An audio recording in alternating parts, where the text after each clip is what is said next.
Hi everyone, this is my professional briefing for teaching somebody to turn right from the main road to the side road. So that's called major to minor. Now this is lesson 3.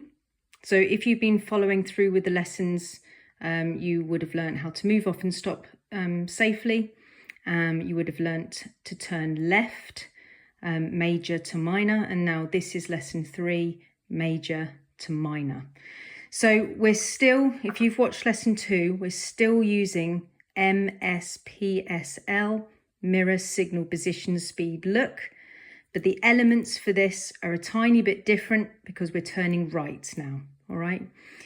So this is the main road, the flowing road, and this is the minor road. So that's the major road, and this is the minor road. That's the one that has to come up and give way or stop, depending on the road markings, okay? And then they turn out. So you're turning from a main road to a side road. Now, this one can be a little bit more tricky, if you want to call it that, because it's not your priority. As you're coming up here and you're going to turn in here, this part of the road does not belong to you, right?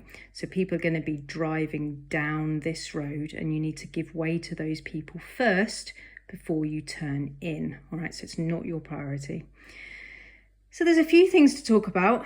So you've got the MSPSL routine, which is absolutely amazing. If you learn that off by heart, you're going to be an amazing driver because you literally just can't forget anything. It's all there, ready, and you can use it for all junctions, whether it's a turn left, a turn right, a T-junction, left or right, a crossroads, a roundabout. It's just brilliant. If you learn the MSPSL routine, you're going to be a step closer to being an amazing driver. So if you're turning right, major to minor, depending on your speed on approach, right, because I know everything's just a tiny bit different depending on situations, but around about 6 to 8 car lengths away, you're going to start this routine for you to turn right. As long as it's not going to look like you're going into a different turn, you can start this routine off, all right? So mirrors to turn right will be interior and right. So you check the interior mirror because it shows you the distance and speed of the person behind because it's a flat glass mirror. Then you check your right mirror to see if anyone's overtaking you. Once you've looked in those mirrors and you've decided if it's safe or not to go, you're going to use a signal to the right. So you can see the signals coming on here. Then you are going to change your position. It's not going to stay the same. You're going to move it just left of center line. All right, so you're really showing everyone what you're doing with a lovely position. Everyone knows what's going on. All right, now with this position in the long run, okay, so if you do it millions and millions of times, sometimes the turn right, the road that you're going to be on is quite wide, and that makes it quite a nice opportunity for people behind you to go past you on the left and they can just carry on up like that. So that can sometimes happen, which is quite useful. Sometimes there's little sort of waiting areas to turn right as well. So you'd go in there to turn right and then that helps the person behind go through. But if it's just a normal town sort of area, then it could be that when you're turning right, it causes a traffic jam behind you. And that's pretty normal. That is something that you kind of just need to get used to and be comfortable with. So in this situation, it doesn't look like there's many cars around, does it? So this blue car is just able to turn. This blue car doesn't seem to be having to give way to anybody who's coming down here. He hasn't got any pedestrians crossing the road because he'd have to stop there before he turns in if a pedestrian's crossing here as well, unless the pedestrian gives up their priority to the car. And then there's no parked cars either. So this is pretty straightforward in what this particular blue car is doing. So he's gone mirrors to the right, signal to the right, position just left of centre line, and then he's gone speed down. You can even see his brake lights here. So he's speed down, and then the look part of the aspect is really important on this particular one because he needs to analyse, is there anyone coming down the road that he needs to give way to? Is there a pedestrian crossing the road? And is there any commotion in the road that would stop him from turning? So on this occasion, as the picture states, there's not really a lot of hazards about. So he's looked, so he's probably gone speed down. And then if he's in a high gear, he's gone clutch down second, yeah, because you're returning to second gear. And then you can make a turn into the turn like that, making sure that your clutch is up or at least coming up, so you're not coasting around the corner. And then you're entering the road with your clutch coming up or up. And then as you go down the road and you're established in the road, you can then go mirrors, new road, new mirrors, and then you can drive on again. Now, it could be I need to make another video about this, but it could be that you can block gear change. So if you're in fourth, you could just block gear change straight to second. With the modern day engines that we've got, totally fine to do block gear changes. I need to make a new video. I need to make a whole video on that, because a lot of the people who learnt a long time ago really need like to see that written in a book to understand it. But our modern day engines definitely can just swap to the gear that we need. So you can go fourth to second, third to first. You know, you can block gear change down. You can even block gear change up, but the conditions would have to be right.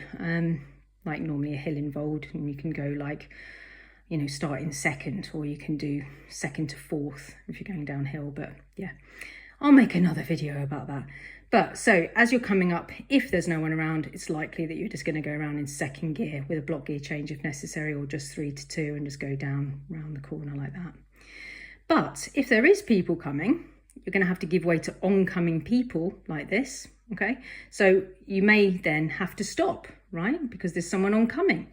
So in this situation, you would like use the line here, and you would just imagine that the line goes across the road, and you'd stop pretty much where that guy is actually.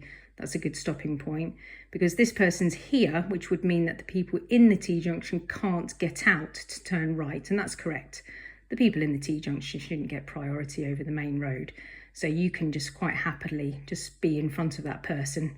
I make a joke of it. I say to them, my student, you know, it's almost like you're giving them the hand and saying, talk to the hand, you know, you're not allowed out of there, sorry. But you just give way to the oncoming people or the pedestrians before you turn in, all right? So that would all go down under the speed and look. So you'd go mirrors to the right, signal to the right, position to the right, speed would come down to look. You do see a car, you do see a pedestrian, you do see commotion. So you brake gently to stop.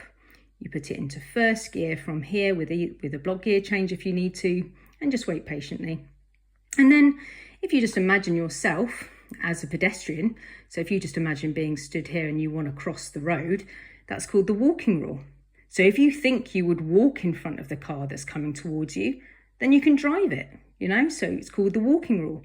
Would you walk in front of the next car that's coming, like carefully and normally? If the answer is yes, then you can drive it.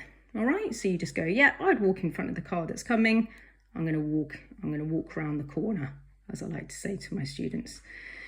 The oncoming person must not be affected by your turn. They must not slow down.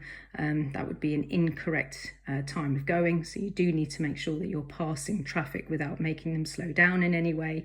So yeah, just judge it like you would do if you're just crossing the road. Other things to consider is you mustn't turn too early. Otherwise, you're going to be going on the wrong side of the road as you go in there. And that's called cutting the corner. So do make sure that you're going to be turning onto the correct side of the road. Looking really far ahead is a good idea, because you get a natural kind of organic, lovely position if you look really far ahead. And of course, if you turn too late, then this curb on the other side can be a problem. And what tends to happen is the student oversteers and then comes onto the other side and goes round. Again, my strong advice is look really far ahead. Once you know that there's no one coming down the road, take your observation into the turn as far down the road as you possibly can, and just look really far ahead. And then your steering will almost organically be the correct amount for your turn. And it just becomes really neat and tidy. So this turn is done in very likely in second if no one's there to worry about, or first gear if you have to stop for oncoming people or pedestrians or commotion in the road before turning in. All right, so I hope that helps.